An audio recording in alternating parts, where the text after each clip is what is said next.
They say your dreams don't die until you give up on them. What began as a typical pro wrestling contest suddenly went very, very wrong. But how do you know when it's time to let them go?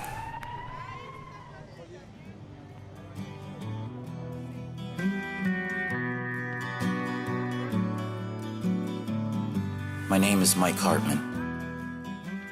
A year ago, I was just a normal college kid. Good friends, decent grades, bright future.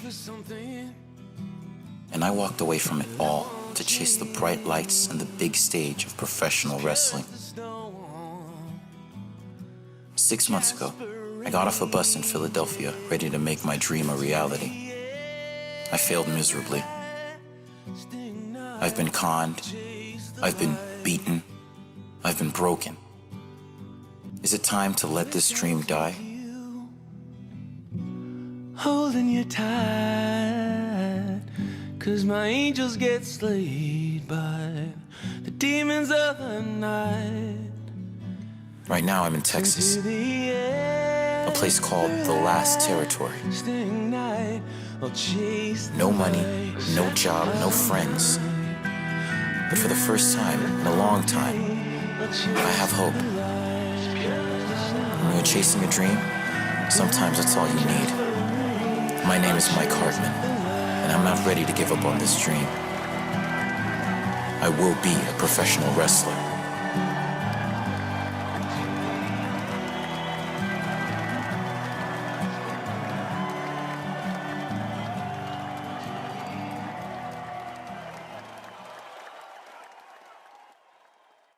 Hey guys, it's Sorg coming at you from the past here. We're actually filming this last Friday, and you just saw the ad for the trailer for the new Headlocked comic, and we got the man on the line to tell us more about it. We got Mike Kingston of Headlocked. Good to see you. Hey, good. Thanks for having me. So tell us about the new project. Well, first, give us a little bit of background. There was a little bit in the demo, but tell me where the Headlock concept came from people that maybe haven't caught you here on the show or maybe haven't discovered Headlocked yet. Headlocked is a story about a kid who's a theater major in college that falls in love with wrestling, and he quits school, and it's sort of his journey through the wrestling business. As he learns the wrestling business, you kind of learn it through his eyes, and because he's, a theater major, we're sort of examining wrestling, I guess, through the eyes of a performance artist. But at the same time, it's sort of the girl gets off the bus in Hollywood kind of thing, where he's navigating the underbelly of the business, trying to get to the bright lights and the big stage. Mm-hmm. I always thought that was an interesting concept, that it was a theater major that saw, like, the magic of pro wrestling. I thought that, a lot of times I think pro wrestling is kind of thing thought of as a dumbed down kind of form of entertainment. I heard someone call it a cultural skid mark the other day. A cultural skid mark. Unfortunately, some of the presentation, I guess, leaves a little bit to be desired. But how did you come about this concept of a theater major like this? Well, I've been a wrestling fan my whole life, and I think a lot of times, when you see something through someone else's eyes, I think you get a different appreciation for it. And I think, ultimately when it's all said and done, I think I want Headlocked to be my defense of my wrestling fandom. Mm-hmm. And we're sort of doing that by looking at the craft of wrestling, as an art form and sort of the artistic soul of wrestling. And I get what it looks like on the surface, to somebody who hasn't loved it their whole lives. It probably looks fairly ridiculous, but I think that there's more than one way you can tell stories with wrestling. There's a lot of different things to it. It's just been underrepresented and underutilized, I think. Mm-hmm. So tell me about the new project. This is it sounds like it's the next chapter for this guy, right? Yeah, we're heading into the future just a little bit beyond where we left him, and we're gonna explain how we got there in the course of time. You don't need to have read any of the earlier Headlock stuff to be able to follow this book, but he finds himself in Texas, and the place is called the Last Territory, and it's built around a hyper regional superstar. There's a guy who he won a high school football championship for his team in Texas. You know how high school football is down there. So, you know, in that one town, he's like a god, but it doesn't mean anything anywhere else. So he stays there, and it's the one place that still draws enough of a fan base beyond like the you know, the WWE style Fed in the book. So he's there, and it's an old school, you know, it's an old school territory, and at the same time, like they use it for developmental. So you sort of have this mashup with old school territorial wrestling with sort of, you know, new school corporate wrestling politics and such. So we're hitting it from all different sides, and I think it's going to create a lot of cool moments and stories and such out of that as he navigates his way through it. Mm-hmm. Awesome. Now, you have a Kickstarter going for this one.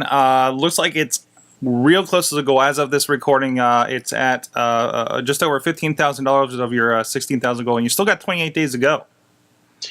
Yeah, you know, the funding is good. I mean, obviously we need funding, but ultimately what I want from this is I want people to want to read this book. And, you know, it's always hard in the comic book world. It's hard to, you know, there've been so many horrible wrestling comics. So a lot of times people don't understand wrestling. They're just like, oh, it's another wrestling comic. No one's going to buy this. So this Kickstarter for me is a number that proves marketability that I could take to publishers and retailers and distributors and say, hey, look, this is what I did without you. So we're trying to, you know, if you want to read this book, the book that we're doing and the incarnation that we're offering it on Kickstarter is only available on Kickstarter. And we're doing that as an incentive to get as many people to back it and to essentially order the book as possible. Mm-hmm. Excellent. And this isn't the first, definitely not the first Kickstarter wrestling really that we've seen. We've had Kenny Pickett doing his album. He did Chikara and Ring of Honor music. Was successful, and then actually the album's out. I just listened to a little bit of it the other day. You're seeing films and everything. So is Kickstarter really kind of that thing to find like the niche like wrestling fans or certain types of wrestling fans then? I mean, it seems like it's been pretty successful for you so far and for some other projects. I mean, I think it's for anything. Like, I mean, it's been great for comics too. I think when the gatekeepers to distribution are pretty much, you know, the people that decide what you see. You know, you always think it's the content makers and whatever, but it's not. It's the people who hold the keys to distribution. I mean, you can make the greatest movie in the world, but if it can't get into theaters, you know, it's the same thing for Headlocked. I mean, it's a great book and people have liked it, but if you can't get on shelves, people can't see it. So ultimately, over the last few years in entertainment, there's been a trend that, you know, people don't want to do anything beyond sequels and remakes and reboots, and it's just all, you know, more of the same. So I think if you have an original idea, Kickstarter is a great way to prove marketability. You put it out there and you see if people are interested, and if people are interested, you know, hopefully you can build something from there. But I think it's great, and I mean, I think it's great. People get upset when celebrities use it, but I think it's great that, you know, when anybody uses it, because I know it's not easy to get the people to, you know, who are in charge of that sort of thing to let people original ideas out anymore. Mm-hmm. Mm-hmm. It's kind of democratized it, and it's like the definite put your money where your mouth is when it comes to Kickstarter as far as voting, right? Yeah, and I mean, you know, and I think for what we've tried to do is, like I said, we've tried to give people something cool to support us. You know, I mean, if they support the Veronica Mars movie, I mean, you can go to the theater and see the Veronica Mars movie after it comes out if you don't support it. But, you know, for us, we tried to make something that you can only get through here. So. Do you think it's an advantage as somebody is, you know, currently undergoing a Kickstarter? Do you think it's an advantage to have something, that physical thing to put in somebody's hand, or even they got the digital version, they have something, some work afterwards, versus something like the Veronica Mars movie where great that gets put out, but we didn't like give you a copy of it? And I honestly, I can't speak to without knowing what the rewards were, but I think definitely people should get something. I mean, and there have been. I mean, obviously there's different rewards. There's, Thanks in the credits or something, right? Right. Yeah. I mean, I think you can do it that way if you have something that's an established property like that, or if you have fame or a name attached. But I know a fairly famous comic book writer had put out a Kickstarter and did not offer the book as an incentive, and it failed. Mm-hmm. So, why would you do it at that point, right? Right. I mean, I think for us, it almost functions like a pre-order mechanism. I mean, it's not more people are going to see this than they would see in Diamond, and more people are more apt to give it a good look, than if it was in preview. So this kind of it gives us an opportunity to bring our project to the people. Awesome. Now, tell me, you have a lot of interesting names involved in this project. Can you tell me a little bit about that? Jerry Lawler's doing the cover. He's done a couple covers for us in the past. He's sort of the regular cover artist on the book. And then we recruited some other friends to help out. We have Rob Van Dam, Hurricane Helms, and Christopher Daniels contributing short stories to the book. Nice. And Beth Phoenix, Ken Anderson, and Sin Bodhi are contributing some art to the book as well. We have Jill Thompson contributing some art. We have a couple other people in comics as well that are, working with Rob and Shane and Chris. So everybody that's associated with the book is passionate about wrestling and comics, and, a lot of just people have just wanted to help out because I think they realize that the book, I think the book deserves a bigger audience, and they're trying to help me get it. Am I seeing this right? It looks like you have an artist involved that worked on the awesome CM Punk, what do you call it, the angelic shirt, I guess? Yeah, that's Jill Thompson. She's a fairly famous, she's a pretty famous comic book writer. Awesome. Or writer and artist. But she worked on Sandman. She has her own property called Scary Godmother, and Beast of Burden, and some other things. I mean, she's had a heck of a career, but she's a huge wrestling fan. She's designed some gear for Daniel Bryan. She designed CM Punk shirts. And yeah, she's doing the chapter breaks for the book. It's fully painted. So, nice. Jerry's doing the cover, and then in between, we're doing 5 chapters of Headlocked in this book that we're funding. So she's going to do fully painted chapter breaks. All right. Well, you sold me on the concept. Let's pretend that I have not already put down as a backer for this. Sell me on the levels. What can you get? Give me kind of a quick summary of what do you get for your money as a backer for this thing? We have some strong digital. The lower tiers are obviously mostly digital goals. You can get the book at $15, and at $20 you can you get 300 pages of digital content. At $25 you can get the physical book.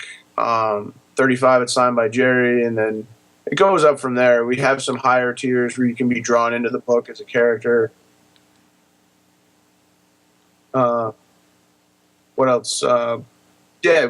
You can be drawn in as a character. You can get sketches from Jerry. You can get sketches from our artist. We have there's definitely something for every budget, and there's a little something different for, we have T-shirt too that people have been digging. So yeah, I love. I think I didn't even catch this T-shirt before. That's an awesome old school look for it.